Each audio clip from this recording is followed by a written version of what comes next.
Hi friends, welcome to serials கொண்டாட்டம். நம்ம எதிர்நீச்சல் சீரியலில் இப்போ என்ன இன்ட்ரெஸ்டிங்காக போயிட்டுருக்கு அப்படின்னு பார்த்தீங்கன்னா, நம்ம சக்தி வந்து ராவணன் பற்றின விஷயங்களை ஜனனி கிட்ட சொல்கிறாங்க. ஜனனிக்கு போன எபிசோட்லேயே ஒரு டவுட் இருந்துச்சு. யாரோ புது ஆள் தான் இந்த மாதிரி பெரிய கேமை ப்ளே பண்ணுறாங்க. அந்த ஆள் யார், குடும்பத்தில் என்ன நடக்குது அப்படிங்கிறதான் சக்தி கிட்ட சொல்லி வேவு பார்க்க சொல்லியிருப்பாங்க. இப்போ சக்தியும் அந்த வீட்டில் போயிட்டு ராவணனை பற்றி எல்லா விஷயமும் தெரிஞ்சதுக்கப்புறமா ஜனனியை காண்டாக்ட் பண்ணி ஜனனிக்கு எல்லா விஷயத்தையும் சக்தி சொல்கிறாங்க. இப்போ தான் ராவணன் ஜனனிக்கிட்ட மாட்டுறாங்க. ஸோ இது எல்லாத்தையும் என்ன நடந்துச்சு அப்படிங்கிற பெரிய ஒரு ட்விஸ்ட்டை தான் இந்த வீடியோவில் பார்க்க போகிறோம். ஸோ வீடியோவை ஸ்டார்டிங்லேருந்து எண்டிங் வரைக்கும் ஃபுல்லாக வாட்ச் பண்ணுங்கள். அப்போ தான் வீடியோக்கான ட்விஸ்ட் என்ன அப்படிங்கிறது உங்களுக்கு தெரிய வரும். இந்த வீடியோக்கு ஒரு லைக் கொடுத்துட்டு இன்னும் நம்ம சப்ஸ்கிரைப் பண்ணாமல் இருந்தீங்கன்னா கண்டிப்பாக சப்ஸ்கிரைப் பண்ணிக்கோங்க. வாங்க இப்போ நம்ம வீடியோக்குள்ளே போயிடலாம். நம்ம எதிர்நீச்சல் சீரியலில் நம்ம தர்ஷினியும் ஜனனியும் பாவம் காட்டுக்குள்ளே இப்போ வந்து தவிச்சு கிடக்காங்க. அருந்ததி வந்து ஒரு பக்கமாக போயிட்டாங்க. ஜனனியும் தர்ஷினியும் மட்டும் தான் இருக்காங்க. இப்போது ஜனனி காட்டில் டவர் கிடைக்காதனால சக்தி கிட்ட இருந்துச்சு ஏதாச்சும் கால் வராதா அப்படின்னு வெயிட் பண்ணிட்டு இருக்காங்க. ஃபோனில் நம்ம சக்தியை எப்படியாச்சும் காண்டாக்ட் பண்ணிட மாட்டோமா அப்படின்னு வெயிட் பண்ணிட்டு இருக்காங்க. நம்ம தர்ஷினிக்கு பசிக்கும் அப்படிங்கிற ஒரு காரணத்தினால பலாப்பழத்தை வெட்டி காட்டுக்குள்ளேருந்து பலாப்பழத்தை வெட்டி 2 பேரும் பசியில் அந்த உணவை தான் சாப்பிட்றாங்க. ஸோ காட்டில் இப்படி எத்தனை நாள் இருக்க முடியும்? பலாப்பழம் கிடைச்ச மாதிரி வேறு என்னெல்லாம் ஜனனிக்கு கிடைக்கும் அப்படிங்கிறது தெரியல.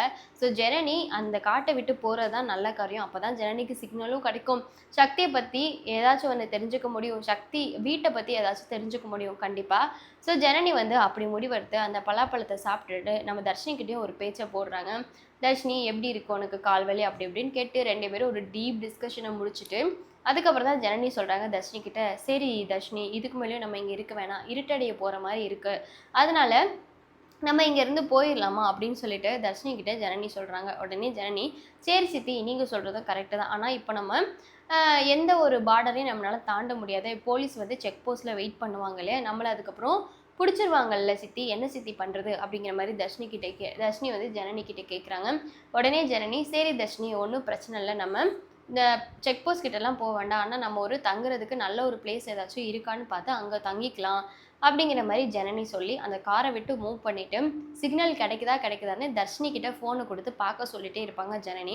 தர்ஷினி எங்கேயாச்சும் கொஞ்சம் சிக்னல் கிடச்சாலும் சொல்லு, நம்ம சித்தப்பாக்கு கால் பண்ணி கொஞ்சம் பேசணும், ஏன்னா சித்தப்பா கிட்ட வீட்டில் என்ன நடந்துச்சு ஏது நடந்துச்சு எனக்கு ரொம்ப குழப்பமாக இருக்குது தர்ஷினி, நம்ம அதை பற்றி தெரிஞ்சுக்கணும் அப்படிங்கிற மாதிரி சொல்கிறாங்க. அதனால தர்ஷினி வந்து சரி சித்தி கண்டிப்பாக வந்து தெரிஞ்சுக்கலாம் அப்படின்னு சொல்லிட்டு ஃபோனில் சிக்னல் கிடைக்குதான்னு சொல்லிட்டு தர்ஷினி வந்து பார்த்துட்டே வராங்க. கொஞ்சம் நேரத்தில் பார்த்தீங்கன்னா சிக்னலும் வந்து கிடைக்குது. ஸோ கிடைச்சதுக்கப்புறமா நம்ம ஜனனி வந்து தர்ஷினி சொல்கிறாங்க ஜனனிக்கிட்ட, சித்தி சிக்னல் இந்த இடத்துல கிடைக்குது சித்தி அப்படிங்கிற மாதிரி சொல்லிடுறாங்க. உடனே வந்து நம்ம ஜனனி வந்து தர்ஷினிக்கிட்ட ஃபோனை வாங்கி சிக்னல் கிடைக்குது அப்படின்னு சொல்லிட்டு சக்திக்கு கால் பண்ணுறாங்க. ஃபர்ஸ்ட் வாட்டி கால் பண்ணுறாங்க, சக்தி வந்து எடுக்கவே இல்லை. அதுக்கப்புறம் வந்துட்டு 2வது வாட்டியும் கால் பண்ணுறாங்க. அப்போ தான் வந்து சக்தி வந்து கால் அட்டன் பண்ணுறாங்க. அப்போ தான் வந்து நம்ம ஜனனி வந்து சக்திகிட்ட கேட்குறாங்க, சக்தி வீட்டில் வந்து என்ன போயிட்டுருக்கு, எல்லாமே வந்துட்டு ஓகேவா, இப்போ என்ன சீரியஸாக போயிட்டுருக்கு அப்படிங்கிற மாதிரி கேட்குறாங்க. அப்போ தான் வந்து நம்ம சக்தி சொல்கிறாங்க, ஆமாம் ஜனனி நான் சில விஷயங்கள் வந்து எனக்கு வந்து தெரியுது, இங்கே ஒருத்தவன் ராவணன்னு ஒருத்தவனா பார்க்கவே வந்துட்டு ரொம்ப வினோதமாக இருந்தான், அவனை எனக்கு நம்பவே முடியல. அப்போது கரிகாலன் இருக்கான்ல, அவன் தான் என்கிட்ட எல்லா விஷயத்தையும் சொன்னான். அந்த ராவணன் வந்து வீட்டுக்கு வந்திருக்கான், வந்து எல்லாருக்கும் நம்பிக்கை கொடுக்குற மாதிரி பேசியிருக்கான். ஏதோ வந்து எங்கள் குணசேகரன் அண்ணே ஏதோ ஒரு நல்லதை பாஸ்ட்டில் பண்ணியிருக்காங்க, அந்த நல்லதுக்கு திரும்ப கொடுக்கணும் அந்த நல்லது அப்படிங்கிற ஒரு நன்றி கடன்லாம் அவன் இதெல்லாம் பண்ணுறதா அவன் பேசிகிட்டு இருக்கான். ஆனால் அவனோட மோட்டிவ் என்ன, நோக்கம் என்னன்னே தெரிய மாட்டேங்குது. தேவையில்லாமல் இந்த குடும்பத்தில் அவன் ரொம்பவே தலையிட்டு இருக்கான். யாருமே எந்த ஒரு பெனிஃபிட் இல்லாமல் எதுவுமே பண்ண மாட்டாங்க. ஆனால் இந்த ராவணன்னு சொல்லக்கூடியவன் ஏதோ ஒரு பெனிஃபிட் வச்சு ஏதோ ஒன்று பண்ணுற மாதிரி இருக்கு.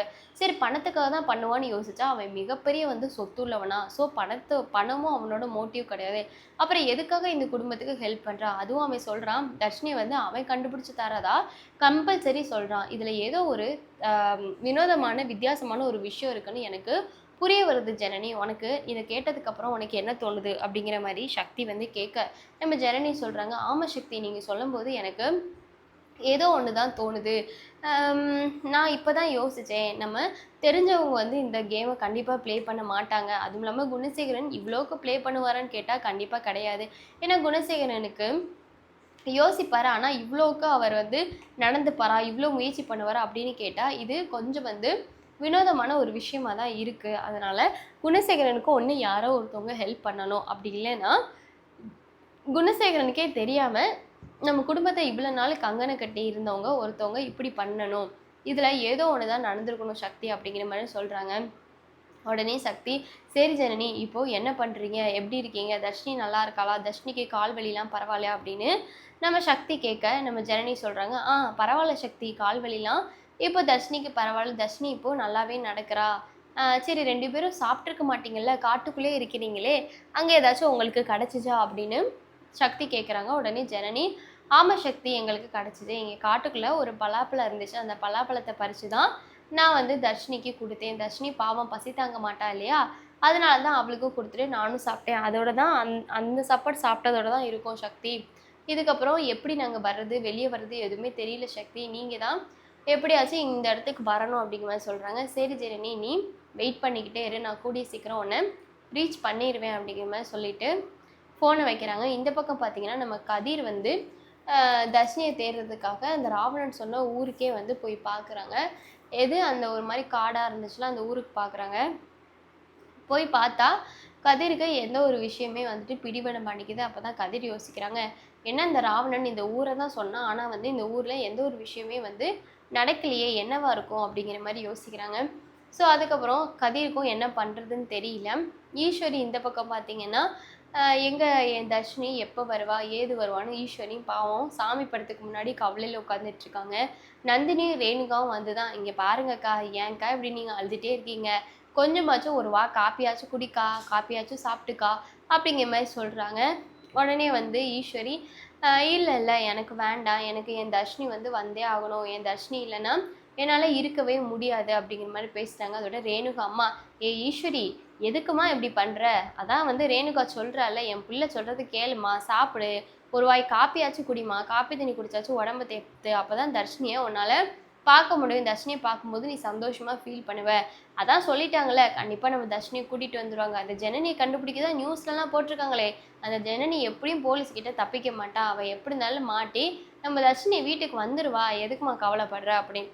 இந்த பக்கம் பார்த்தா ராவணன் எப்படியாச்சும் ஜனனிக்கிட்ட இருக்க அந்த எவிடன்ஸை வாங்கணும், ஜனனியை சுட்டு கொல்லணும்னு ஒருத்தவங்கள்ட்ட பேசிகிட்டு இருக்காங்க. அந்த ஜனனியும் அருந்ததியும் 2 பேரையும் பார்த்தீங்கன்னா நான் அப்பயே ஆன் த ஸ்பாட்லேயே போட்டு தாக்கிடுங்க, அவங்க 2 பேருமே வந்து செத்துடணும், ஆனால் அந்த தர்ஷினிங்கிற பொண்ணு மட்டும் எனக்கு சேஃபாக வேணும், அந்த பொண்ணு எனக்கு சேஃபாக என்கிட்ட வந்தே ஆகணும் அப்படிங்கிற மாதிரி சொல்கிறாங்க. சரி நான் பண்ணிடலாண்ணா அப்படிங்கிற மாதிரி சொல்லியிருக்காங்க. ஸோ இதுக்கப்புறம் என்னாக போகுது ஏதாக போகுதுன்னு உங்களுக்கு ஏதாச்சும் கெஸ்ஸிங் இருந்துச்சு அப்படின்னா கண்டிப்பாக கமெண்ட்ஸ் மூலமாக ஷேர் பண்ணுங்கள். இந்த வீடியோ பிடிச்சிச்சுன்னா கண்டிப்பாக லைக் பண்ணுங்கள்.